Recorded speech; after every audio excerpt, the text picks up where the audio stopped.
Shanza versus Mom. অনেক দিন আগে গ্রাম থেকে একটু দূরে একটা ঘন অন্ধকার বন ছিল। এই বন নিয়ে গ্রামে একটা গল্প ছিল। সবাই বলতো সেখানে একটা ভূত থাকে।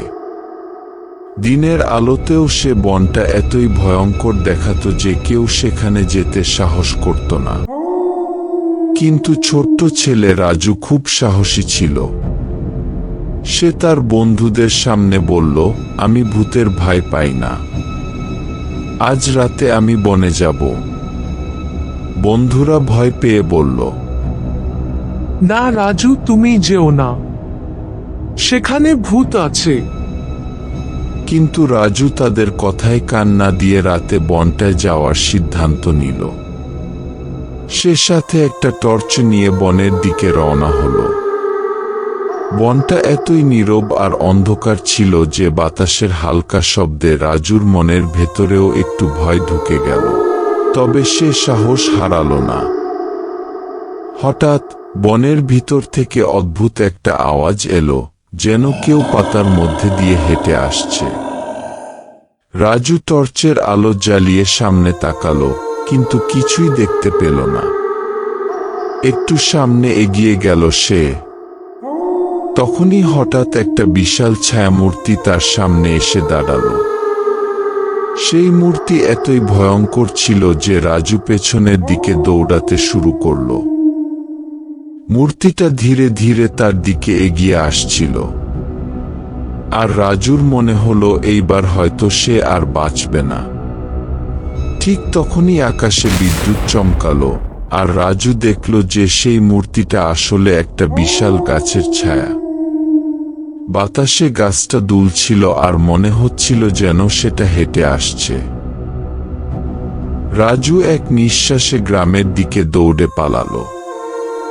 সে বুঝতে পারল যে ভয়ের গল্প শুনে মনের মধ্যে ভূত তৈরি হয়। তবে বনের ভেতর অন্য কিছু থাকলেও থাকতে পারে, কিন্তু সে আর কখনো পরীক্ষা করে দেখবে না। এই ঘটনার পর রাজু আর কখনো রাতে বনে যায়নি।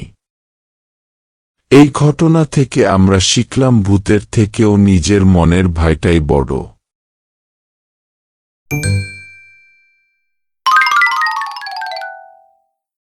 একটা ছোট্ট গ্রামে ছিল এক পুরনো বটগাছ। গ্রামের সবাই বিশ্বাস করত যে সন্ধ্যার পর ওই গাছের নিচে কেউ গেলে ফিরে আসে না। সেখানে নাকি এক ভয়ানক আত্মা বাস করে, যে মানুষকে ভুলিয়ে সেখানে নিয়ে যায়। কেউ তার মুখোমুখি হলে সে আর বেঁচে ফেরে না। ছোট্ট ছেলে দীপু এসব গল্প একদিন শুনল তার দাদুর মুখে। দীপু খুব সাহসী ছেলে ছিল, এসব কথা বিশ্বাস করত না। সে ভাবল এসব গল্প শুধুই মিথ্যা।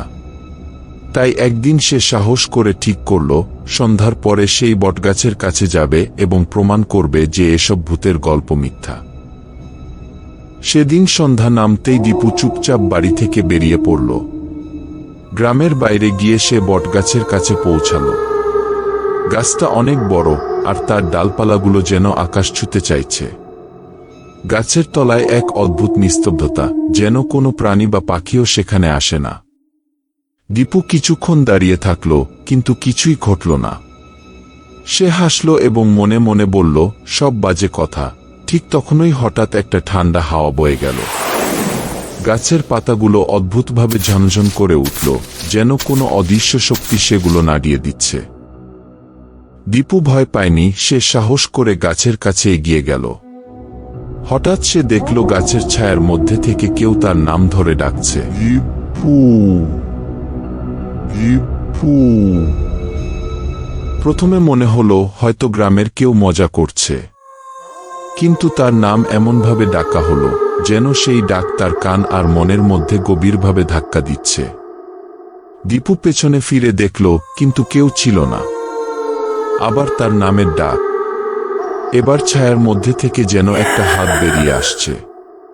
দীপু দ্রুত পেছাতে লাগলো, কিন্তু তার পা যেন এক জায়গায় আটকে গেল। সে ছুটে পালানোর চেষ্টা করল, কিন্তু গাছের ছায়ার হাতটা তার পা ধরে টানতে লাগলো।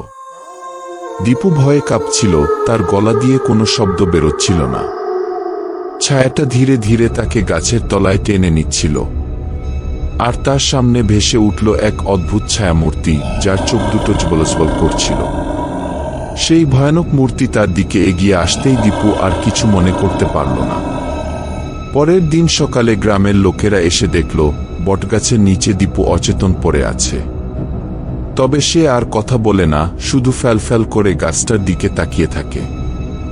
লোকেরা বলে দীপুর আত্মা নাকি সেই বটগাছের ছায়ার মধ্যে হারিয়ে গেছে। এখনো কেউ সন্ধ্যার পরে বটগাছের তলায় যায় না, কারণ সবাই জানে সেখানে এক অদৃশ্য শক্তি লুকিয়ে থাকে।